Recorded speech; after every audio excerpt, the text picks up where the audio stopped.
কোনো পরিস্থিতিতে আমরা সংকট তৈরি করি। সংকট কিছুই না, 3-4 মাসের তেল মজুদ থাকার কথা। এই যে অবস্থা, এটা একটা বড় ধরনের সিন্ডিকেট কাজ করতেছে, যারা হাজার হাজার কোটি টাকা লোপাটের চিন্তা ভাবনা করতেছে। এটা আপাতমস্তক সবাই জড়িত।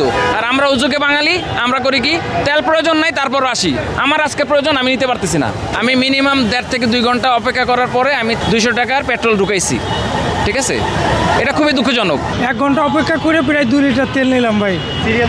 সিরিয়াল দিয়ে আপনার প্রায় 1 কিলোমিটার ওই পাশের থেকে সিরিয়াল দিয়ে 2 কিলোমিটার নিলাম, কিন্তু আমরা তো রাইড শেয়ার করি, এভাবে নিলে তো আমাদের কষ্ট। আমার দৈনিক 3 লিটার 3.5 লিটার তেল লাগে, কিন্তু আজকে আমার 2 লিটার দিছে। এখন আমি কিভাবে চলবো? বেশি চালান দিল না তো। আমরা তো কালকে হারা রাত গ্যাস বেচতে পারি নাই ওই তেলের কারণে। আমরা তেলেও আছে, এখন তেল আপনার রাত্রে 4টা বাজে শেষ হয়ে গেছে, আবার কালকে তেল ঢুকবে। এখন গ্যাস বেচতেছি, কালকে রাত্রে গ্যাস বেচতে পারি নাই ওই গাড়ির চাপের কারণে। মোটর সাইকেল, প্রাইভেট অনেক চাপ দিয়েছিল, সেটা পর্যন্ত খাইতে পারি নাই। মোটরসাইকেলে 2 লিটার, কারে 10 লিটার, আর এসইউভি আর হায়েস্ট যে গাড়িগুলো এগুলো 20 থেকে 25 লিটার বলা হয়েছে। আমরা সেই অনুযায়ী তেল দিচ্ছি।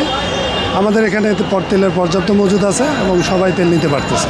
সংকট তো আসলে নাই, কিন্তু আমরা যেভাবে মানুষের প্যানিক হয়ে যাচ্ছি, এটা আসলে আমাদের জন্য সমস্যা।